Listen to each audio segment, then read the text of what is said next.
नमस्कार दोस्तों, इस वीडियो में मैं आपको बिहार डीएलएड एंट्रेंस एग्ज़ाम 2023 में पूछे गए क्वेश्चन को डिस्कस करने वाला हूं। यह क्वेश्चन 15 तारीख के एग्ज़ाम के फर्स्ट शिफ्ट में पूछे गए क्वेश्चन है। सबसे पहले इंग्लिश में आपको 2 आइडियम एंड फ्रेजेज के क्वेश्चन पूछे गए थे। सबसे पहला था आपको एप्पल ऑफ डिस्कॉर्ड का आइडियम एंड फ्रेजेज और एक था ब्रेकडाउन का। तीसरा नंबर क्वेश्चन था when work start in past but still continue now, मतलब कि आपका जो वर्क है वह पास्ट में स्टार्ट हो गया है लेकिन जो कार्य है अभी भी जारी है। जैसे कि मैं 2 दिनों से पढ़ रहा हूँ, तो ये इसका एग्जाम्पल हो जाएगा। तो ये कौन सा टेंस है? तो प्रेजेंट कंटिन्यूअस टेंस आपका। एक क्वेश्चन वॉइस से था, उसमें आपका पास्ट इंडेफिनिट टेंस। एक क्वेश्चन आपका नरेशन से था जिसमें प्रयोग प्रेजेंट परफेक्ट टेंस का प्रयोग था। तो आप समझ सकते हैं कि प्रेजेंट परफेक्ट टेंस का नरेशन में प्रयोग हो तो हम इनडायरेक्ट नरेशन में कैसे चेंज करते हैं, उसको हम पास्ट परफेक्ट टेंस में बदल देते हैं और सेड टू को बदले टोल्ड का प्रयोग कर देते हैं और इन्वर्टेड कोमा के बदले डैट का। तो ऐसे हम बना सकते थे। उसके बाद एक क्वेश्चन पूछा गया था आपको पंक्चुएशन मार्क से। तो पंक्चुएशन मार्क्स में आपको 4 मार्क दिए गए थे और इनमें से चूज करना था कि इनमें से कौन सा पंक्चुएशन मार्क नहीं है। तो हैज, जैसा कि हम हैज जानते हैं कि पंक्चुएशन मार्क्स नहीं है, तो इसे आप चूज कर देना था। फिर मैथ में क्वेश्चन पूछा गया था कि 54 और 78 का मौसा 6 है, तो इसका लॉसा क्या होगा। तो आप आसानी से इसका लॉसा निकाल सकते हैं 54-78 का। 8वां नंबर क्वेश्चन आपका एक मैथ से था कि किसी वस्तु का क्रय मूल्य में 20% क्रय मूल्य से 20% अधिक अंकित मूल्य हो और उस पर 20% बता दिया जाए तो लाभ होगा या हानि। यानी कि आपका क्रय मूल्य है, उस पर 20% अधिक है अंकित मूल्य। अब अंकित मूल्य पर 20% का छूट दिया जाए यानी कि बट्टा दिया जाए तो लाभ होगा कि हानि। तो सबसे पहले हम क्रय मूल्य मानते हैं कि मान लीजिए क्रय मूल्य 100 रुपया है, उस पर आप 20% अधिक है अंकित मूल्य यानी रिटेल प्राइस है, उस पर 20%, 100 का 20% हो गया 20, तो 120 रुपया होगा। अब 120, अब इस पर हमें 20% का छूट देना है, तो 120 का 20% आपका होगा 24 रुपया, क्योंकि 12 रुपया 10%, तो 12-12-24। अब 120 में से हम 24 माइनस करते हैं तो हमारा आ जाएगा 96। देखिए यहाँ पर क्रय मूल्य हमने 100 अगर होता तो उस वहाँ पर हमें बट्टा देने के बाद 96 रुपये में बेचना पड़ता। तो यहाँ पर आप देख सकते हैं कि 4 रुपये का हानि हो रहा है। तो सिर्फ हमें वहाँ पर ऑप्शन चूज करना था कि लाभ होगा या हानि होगा कि कुछ नहीं होगा। यहाँ पर हानि वाला ऑप्शन चूज कर देना था। फिर एक संख्या से पूछा गया था कि कौन ऐसा एक दशमलव वाला ऑप्शन दिया था, उसको में पूछा गया था कि ये कौन सी संख्या है। ऑप्शन में आपका था प्राकृत संख्या, पूर्ण संख्या, पूर्णांक संख्या और एक था परिमेय संख्या। तो देख सकते हैं कि यह एक परिमेय संख्या है। फिर एक त्रिकोणमिति से क्वेश्चन था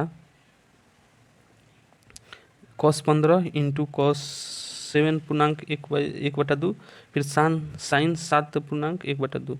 इसका वैल्यू बताना था, तो इसका वैल्यू आप सॉल्व करिएगा तो 1/8 निकल कर आ जाएगा। फिर अगला क्वेश्चन माध्यिका से पूछा गया था कि माध्यिका अगर n सम हो तो माध्यिका क्या होता है। तो अगर n की संख्या सम हो तो n/2 और n/2 + 1 का माध्य होता है।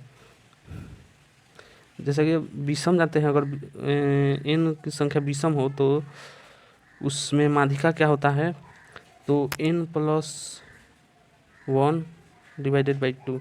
जैसे कि मान लीजिए आपके पास एक है, 5 अंक की संख्या है, 1 2 3 4 5, तो इसमें माध्यिका आपका क्या हो जाएगा, तो 3 हो जाएगा। कैसे?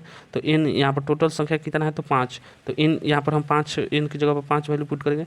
5 + 6 6 6/2 यानी 3, यानी तीसरा नंबर संख्या। तो इधर से काउंट 1 2 3, 3 नंबर पर क्या है, तो 3 है। तो यहाँ पर माध्यिका आपका 3 हो जाता है। लेकिन अगर वही संख्या 6 हो जाए तो फॉर्मूला चेंज हो जाता है यहाँ पर सम संख्या के लिए। तो सम संख्या के लिए क्या होता है कि n/2 निकालिए जो आ रहा है, और n/2 + 1 इन दोनों का माध्य हम लेंगे। फिर हमें एक क्वेश्चन माध्यमिका में ही पूछा गया था 100 से 200 का परिसर कर, ऐसे ही कुछ पूछा गया था, एग्जैक्ट क्वेश्चन नहीं मिल पाया। फिर एक अगला क्वेश्चन था 1 से n 1 से n विषम संख्याओं का माध्य n स्क्वायर बाई 81 है, तो n क्या है यहाँ पर? तो जैसा कि आप जानते हैं कि अगर 1 से n विषम संख्या हो तो विषम संख्याओं का माध्य निकालने का फॉर्मूला क्या होता है? तो n square by n square सिर्फ होता है, n स्क्वायर बाई n होता है, जो कि कट कर n आ जाता है। तो यहाँ पर n न देकर यहाँ पर n स्क्वायर बाई n पूछा गया था। तो यहाँ पर n स्क्वायर, तो जो है यहाँ पर n होता है ना, वही यहाँ पर डिवाइड में भी आता है। तो यहाँ पर 81 आपको दिया गया था, तो यहाँ पर भी 81 होगा, यानी कि 81 हो जाएगा n इक्वल टू।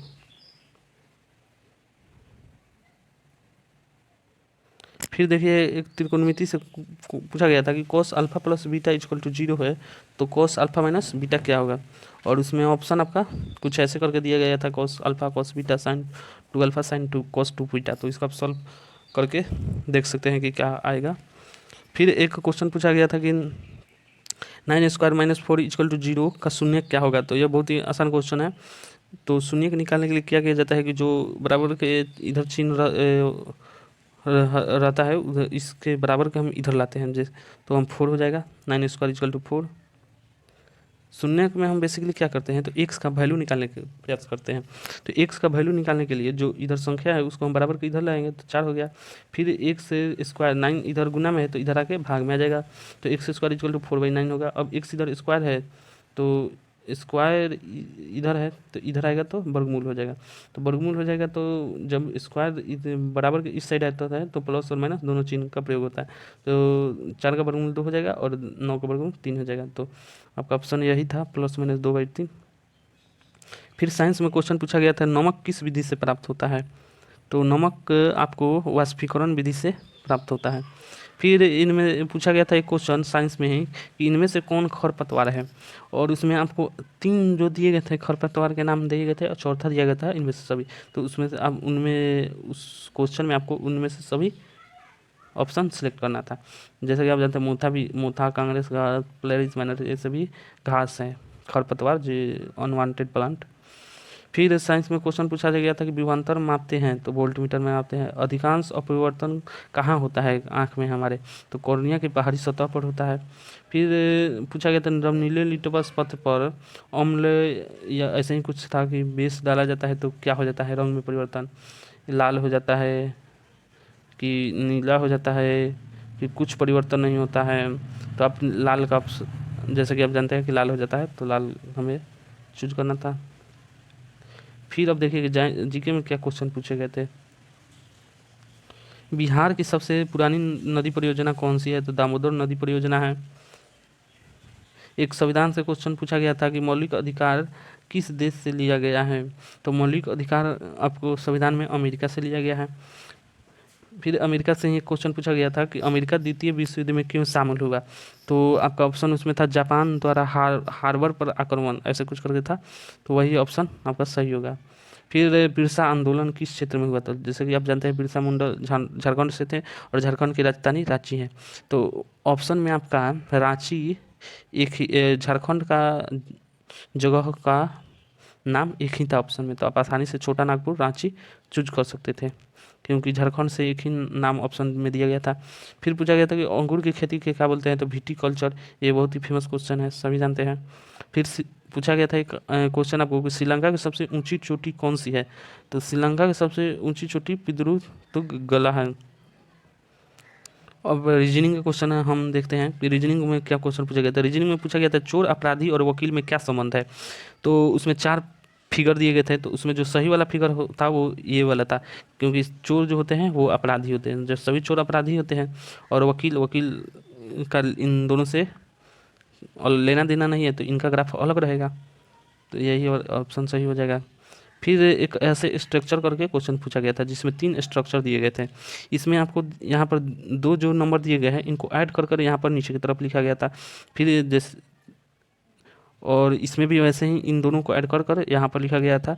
तो यहाँ पर दोनों और जो क्वेश्चन पूछा गया था उसमें इन दोनों संख्या को दिया गया था और यहाँ पर पूछ लिया गया था, तो आप आसानी से सिर्फ वो ऐड कर कर यहाँ पर जो आया था वो ऑप्शन सेलेक्ट कर लेते। फिर आपका रीजनिंग में एक नंबर सीरीज से पूछा था, उसमें 61 का प्रयोग दो संख्याओं को बीच कर करके प्रयोग किया गया था, यहाँ पर भी 100। और जो बीच वाली संख्या था उनके बीच का अंतर 7 था। तो उसी के अनुसार यहाँ पर पूछा गया था कि अगली संख्या क्या होगा, और यहाँ पर 61 दे दिया गया था। तो इसमें से हम 7 माइनस करेंगे, तो 7 माइनस करेंगे तो 22 आ जाएगा। तो 22 आपका ऑप्शन हो जाएगा। और एक और दूसरा संख्या भी पूछ लिया था, तो इसके बाद भी फिर हम 7 माइनस कर लेंगे, तो 22 में 7 गया 15, तो वो हमारा 2 ऑप्शन हो जाएगा। फिर आपका सीटिंग अरेंजमेंट से 2 क्वेश्चन पूछा गया था। एक था वृत्तीय गोल वाला, कि वृत्तीय गोला पर आपको अरेंज करना था, उसमें पूछा गया था। फिर एक पूछा गया था कि पंक्ति में बैठे कुल व्यक्तियों की संख्या, 2 स्थान उसमें दिए गए थे, फिर उनका स्थान इंटरचेंज करने को बोला गया था। उसके बाद कुल संख्या पूछा गया था।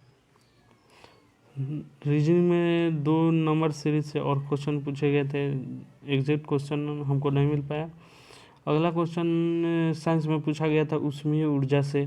ऊष्मीय ऊर्जा का उसमें परिभाषा ऑप्शन में थे और उन्हें सिलेक्ट करना था। फिर जीके में आपका पूछा गया था कि मानस अभयारण्य कहाँ पर है, तो असम में है। और एक राष्ट्रपति के चुनाव से क्वेश्चन पूछा गया था कि राष्ट्रपति के चुनाव, जैसा कि आप जानते हैं कि एकल संक्रमणीय मत पद्धति चुनाव से होता है, तो यही पूछा गया था कि एकल संक्रमणीय मत पद्धति का चुनाव किसके चुनाव में प्रयोग किया जाता है, तो राष्ट्रपति ऑप्शन हो जाएगा। अगला जो क्वेश्चन पूछा गया था, इनमें कौन सा शहर समुद्र के किनारे है, तो 3 आपको 4 ऑप्शन दिए गए थे, तो जिसमें से 3 ऑप्शन ऐसे थे जो स्थलीय वाले थे, और चौथा एक ऑप्शन केवल था जिसमें विशाखापट्टनम था, तो आपको विशाखापट्टनम हो जाएगा। और मैथ में घनाभ का आयतन का फॉर्मूला पूछा गया था। घनाभ का आयतन का फॉर्मूला 2 गुने लंबाई गुने चौड़ाई जोड़ चौड़ाई गुने ऊंचाई जोड़ ऊंचाई गुने लंबाई होता है। तो इसमें डायरेक्ट फार्मूला ही पूछा गया था। और समानांतर चतुर्भुज का क्षेत्रफल पूछा गया था, तो उसमें आपको आधार का वैल्यू दिया था और ऊंचाई का वैल्यू दिया था। आधार का वैल्यू आपका 12 दिया गया था, ऊंचाई का 4, और आपका समानांतर चतुर्भुज क्षेत्रफल निकाला था। तो आधार गुना ऊंचाई होता है, तो 12 चौका 48 सबका ऑप्शन हो जाता। फिर अगला क्वेश्चन पूछा गया था कि कंपोजिट नंबर, 4 ऑप्शन आपको दिए गए थे, उनमें से कंपोजिट नंबर चूज करना था। कंपोजिट नंबर हम भाज्य संख्या या समग्र संख्या कहते हैं। तो भाग संख्या वैसी संख्या होती है जो एक और स्वयं को छोड़कर किसी अन्य संख्या से भी विभाजित हो, यानी कि कम से कम 2 से तो विभाजित हो और इसके अलावा भी एक संख्या से विभाजित हो।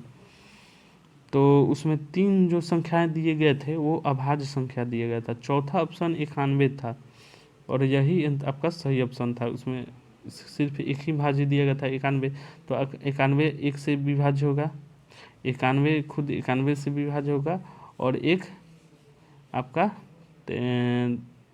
13 से विभाज्य होगा।